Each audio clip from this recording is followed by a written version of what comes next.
Il y a, à mon sens, trois qualificatifs qui peuvent caractériser aujourd'hui la situation que nous vivons. Je dis ça parce que il faut en permanence avoir ce paysage dans la tête. Premièrement, nous sommes dans une situation bloquée. Les Français l'ont compris, ils ont voté aux législatives pour trois grands blocs qui n'ont pas de souhait particulier pour travailler ensemble. Donc une situation qui ne permet pas d'avoir une majorité absolue. Durablement, vous voulez dire? Durablement. Deuxièmement, nous sommes devant une situation politique qui est faussée. Et ça, c'est très important. Parce que ça va jouer un rôle dans la suite de l'histoire. Pourquoi faussée? Parce que le président de la République avait un choix à faire. Soit il fait selon les règles, la tradition, avec la méthode qui est la plus facile et la plus habituelle, il choisit la force qui est arrivée en tête. Et en l'occurrence, la force qui est arrivée en tête, c'était le nouveau Front républicain, le nouveau Front populaire, qui s'est choisi comme chef Lucie Castet. Il a considéré que ce n'était pas le choix à faire. Donc il n'a pas pris acte, alors que ça aurait été manifestement la solution la plus simple, la plus comprise par les Français. Il a choisi de négocier lui-même.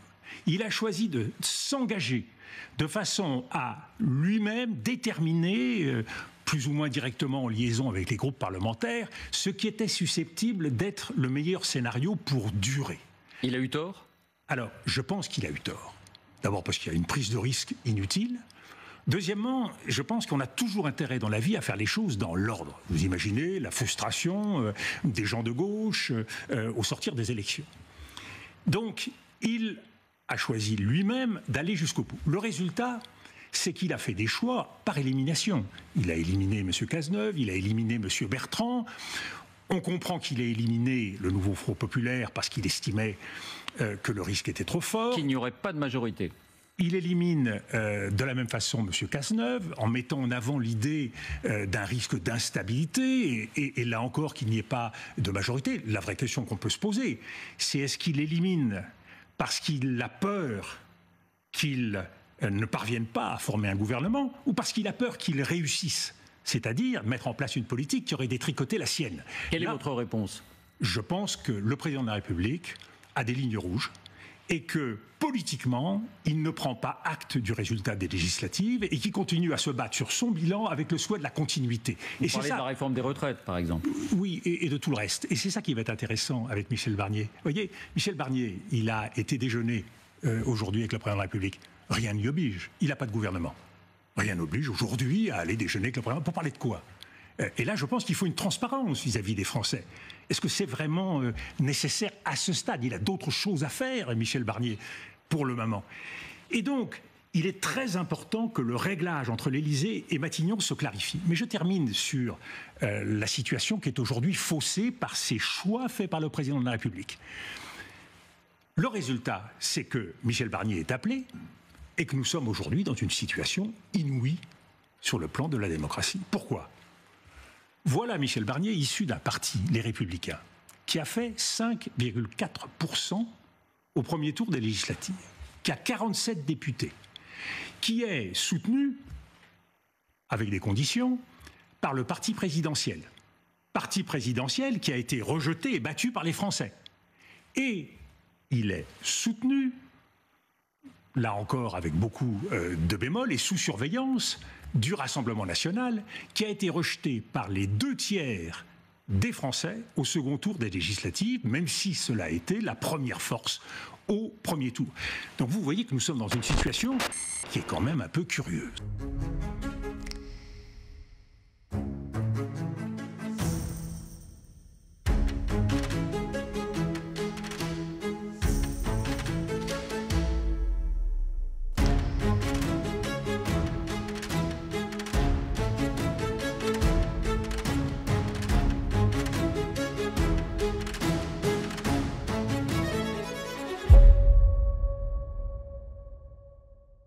Eh bien, bonjour à toutes et à tous. Je vais vous entretenir aujourd'hui de la formation du gouvernement Barnier et donc de la position qui est celle du pôle de Renaissance communiste à son égard.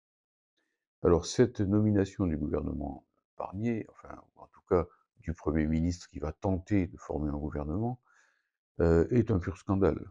C'est un pur scandale démocratique puisque, elle signifie qu'en réalité, quel que soit le résultat des élections, le président Macron s'arroge le droit, au fond, de continuer la même politique.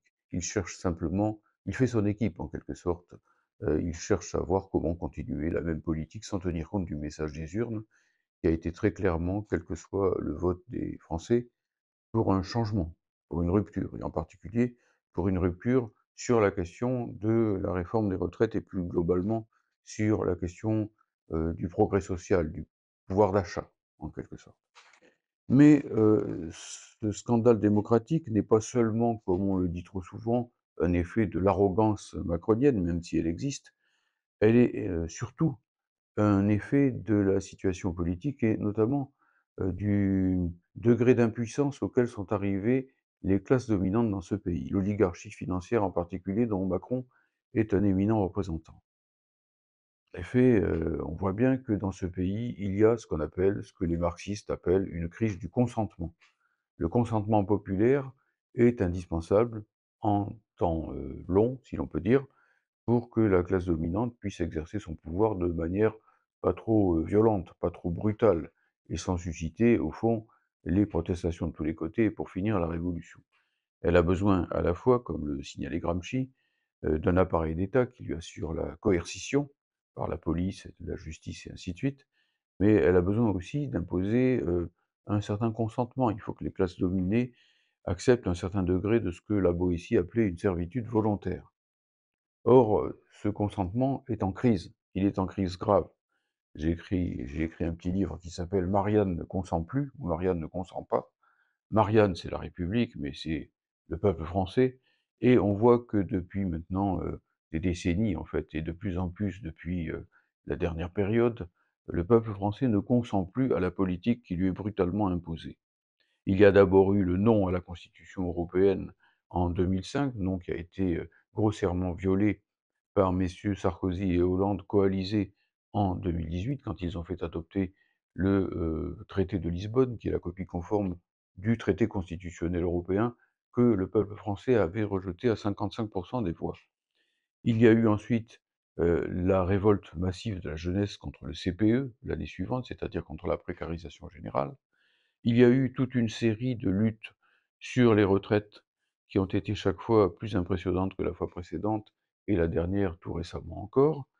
Elle n'a été imposée, cette réforme des retraites, cette contre-réforme des retraites, qu'à l'issue de toute une série, de 49-3, hein, dans la mesure où il y avait véritablement une levée de boucliers dans le pays et où, même au Parlement, il n'était pas certain que la réforme puisse passer, de façon traditionnelle, avec les moyens traditionnels. Il y a eu aussi et surtout la crise des gilets jaunes en 2019 avec, un véritable soulèvement populaire qui n'a été réprimé que dans la violence, puisque, une trentaine de gilets jaunes ont été gravement, mutilés à cette occasion. Le peuple français donc ne consent plus et cela se marque au fait qu'à 74 il ne fait pas confiance à Macron pour, régler la crise politique actuelle, c'est ce qu'indiquent les sondages et que donc, on a un président minoritaire, de plus en plus illégitime, qui nomme un gouvernement qui n'a vraisemblablement pas de majorité au Parlement et qui n'en aura une, tout le monde le sait, que si le Front national, le rassemblement, le péniste en fait, le laisse, exister. Sinon, ce gouvernement tombera face à la censure de la gauche. Il y a aussi le fait que tout de même, bon, eh bien, ce nouveau Front populaire, en termes de légitimité institutionnelle, et cela, Dominique de Villepin l'a très bien signalé, aurait dû avoir la direction du gouvernement, quitte à ce qu'ensuite il soit renversé par le Parlement, mais ça c'est le jeu des institutions et Macron n'a même pas voulu prendre ce risque pourtant très limité, d'autant plus que le programme du nouveau Front populaire est lui-même, extrêmement, limité et même, mauvais sur certains points, mais enfin il eût été logique, en termes institutionnels, que ce soit ce nouveau Front populaire qui dirige, ou qui tout au moins gouverne dans un premier temps, quitte à voir ce qui se passait par la suite. Alors maintenant, qu'est-ce qu'il y a derrière tout cela? Derrière tout cela, il y a premièrement une crise mondiale du capitalisme. Il faut bien voir que les capitaux ont de plus en plus de mal à se valoriser à l'échelle mondiale, et cela dure depuis des décennies. Et ça oblige effectivement l'oligarchie à recourir à toutes sortes de moyens artificiels pour restaurer son taux de profit, y compris en tapant dans les caisses publiques. Il y a un deuxième aspect des choses, la montée aussi de toute une série de grands pays qui n'acceptent plus la domination américaine, la domination atlantique sur le monde. C'est en particulier ce qu'on appelle les BRICS, Brésil, Russie, Inde, Chine et Afrique du Sud, assortis de différents pays qui ont rejoint les BRICS qui ne cessent de s'élargir. Il y a aussi et surtout une crise grave de l'Union européenne, et celle-ci, dans la dernière période, veut même contraindre la France, en envoyant ses commissaires à Paris, de régler au plus tôt toute une série de problèmes structurels, notamment au sujet de ce qu'on appelle la dette qui provient du fait que le pays, premièrement, a été désindustrialisé massivement, et ça, ce n'est pas sans lien avec la construction européenne, que par ailleurs, effectivement, il ne peut plus emprunter comme il le faisait dans le passé, encore à l'époque de Pompidou ou de Giscard à la Banque de France, qu'il est obligé de s'endetter sur les marchés internationaux, qui, bien entendu, ne sont pas des bienfaiteurs, et qui sont des usuriers, et qu'il faut désormais rembourser en priorité. Tant pis pour les hôpitaux, tant pis pour les écoles, tant pis pour la protection sociale. Et donc, la troïka, c'est-à-dire en réalité, l'équipe qui a déjà ruiné la Grèce il y a quelques années, est à Paris. Elle est à Paris en ce moment. Et elle va visiter, les ministères les uns après les autres, puisque la France est en tutelle, et elle va chercher donc, les rabots, les coups de rabot, hein, qu'il va falloir, mettre en place.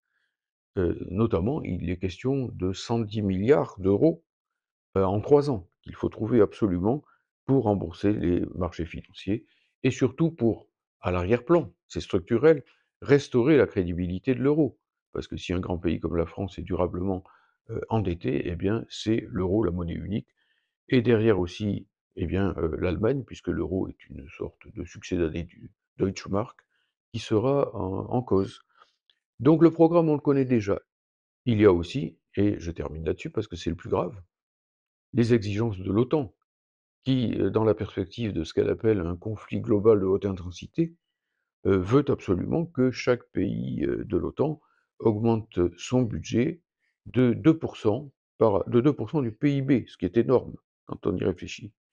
Alors si la France doit faire de plus en plus de dépenses militaires, et Macron a déjà, lâché près de 30 milliards pour l'Ukraine, si par ailleurs effectivement il faut baisser, les dépenses, entre guillemets «sociales», et s'il faut rembourser les marchés financiers, eh ben, ça veut dire que le degré, la marge de manœuvre, en quelque sorte, du futur gouvernement, qu'il s'appelle Barnier ou autrement, est nul, est nul. Ce n'est pas ce gouvernement qui va, décider, ce gouvernement ne sera qu'un prête-nom de l'Union européenne et de l'OTAN, et du MEDEF aussi, qui est le premier, évidemment, à pousser des cris d'orfraie, et à exiger que, on allonge, l'âge de départ à la retraite, et ainsi de suite. Sachant par ailleurs que Michel Barnier est lui-même quelqu'un qui est partisan de la retraite à 65 ans. On ne nous fera pas croire qu'il va améliorer, comme il le dit, la réforme des retraites, qui porte la retraite donc à 64 ans, alors qu'il est lui-même favorable à un départ en retraite à 65 ans. Ça ne tient pas debout, c'est se moquer du monde. Quand on regarde tout cela, ça veut dire que la classe dominante est de plus en plus obligée, eh bien, tout simplement de passer en force. Et quand un pays, quand une personne ne consent pas et qu'il faut quand même passer en force avec elle, je ne sais pas comment appeler ça autrement qu'un viol.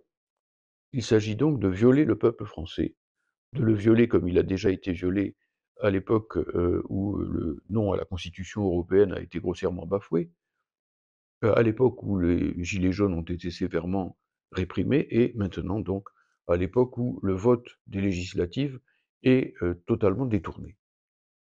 Seulement, Marianne ne consent plus, et le peuple lui-même est de plus en plus, exaspéré par ce genre de choses. Donc à quoi faut-il s'attendre? Eh bien, du côté du pouvoir, c'est clair, il n'y a pas 36 solutions. C'est ce que nous, au PRCF, nous appelons depuis longtemps la fascisation, qui ne se réduit pas au fait que l'extrême droite, maintenant sollicitée directement par Macron, hein, puisque sans elle, le gouvernement Barnier ne sera pas investi, que l'extrême droite donc est de plus en plus forte en France, comme elle est de plus en plus forte en Europe. Comment s'en étonner que cette extrême droite soit de plus en plus forte en Europe et en France, quand on voit que l'Union européenne et l'OTAN sont à coquiner en Ukraine, en particulier, avec de francs nazis comme ceux qui dirigent le bataillon Azov, dont Zelensky est l'otage. Donc l'Ukraine étant devenue une sorte d'Eldorado de toute l'extrême droite européenne, de tous les néo-nazis européens, sous les applaudissements, c'est assez scandaleux, de la fausse gauche euro-atlantique qui veut toujours plus d'armes pour l'Ukraine, en fermant les yeux sur le fait que dans ce pays, on a par exemple liquidé le code du travail, ou que le Parti communiste et la jeunesse communiste ont été interdits en Ukraine dès le début de la guerre, que tous les partis de gauche pratiquement sont bâillonnés, et que donc l'Ukraine est censée être une grande démocratie. Alors, cela étant, effectivement, on voit le contenu de classe, en quelque sorte contraint du gouvernement Barnier. Ce contenu de classe, c'est que à l'arrière-plan, il est dirigé, il est piloté, il est surveillé par la troïka, c'est-à-dire, quand on parle de troïka, la Banque centrale européenne, la Commission européenne et le FMI, qui viennent surveiller la France, qui a été placée par l'Union européenne en redressement pour endettement excessif. Nous ne sommes plus souverains, et cela devrait faire bondir tous les gens de gauche. Deuxièmement, ce gouvernement est l'otage du Rassemblement national. Donc Macron au milieu, le Rassemblement national d'un côté et l'Union européenne de l'autre, ou quelle belle équipe!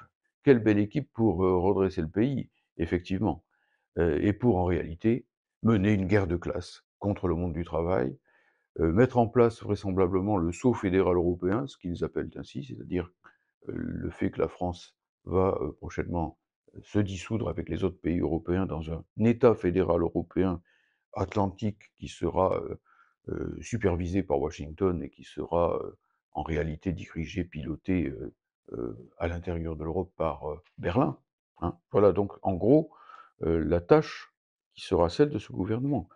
Comment cela ne provoquerait-il pas un soulèvement du peuple?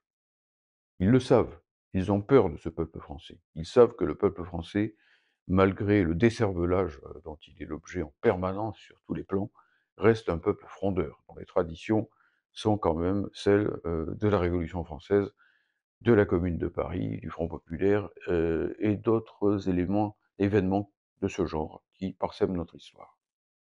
Alors, la question est de savoir quelles sont nos tâches face à cela. Nos tâches à nous, non seulement communistes et francs-communistes, comme ceux du PRCF, mais aussi syndicalistes de classe, mais aussi, disons par exemple, républicains qui veulent que le pays continue, redevienne souverain et qu'il ne soit pas effectivement donc une colonie en quelque sorte des forces euro-atlantistes qui nous mènent à la guerre, qui nous mènent à la fascisation. Pour cela, la première des choses, c'est d'abord en direction du mouvement populaire. Il cesse effectivement ici d'accepter la tutelle de cette Europe. C'est quand même scandaleux de voir que chaque fois qu'il y a des mouvements sociaux très importants, même contre la réforme des retraites, il y a une forme d'omerta, de loi du silence, à l'encontre, enfin qui protège plutôt l'Union européenne. On ne dit pas que la contre-réforme des retraites est exigée par Bruxelles.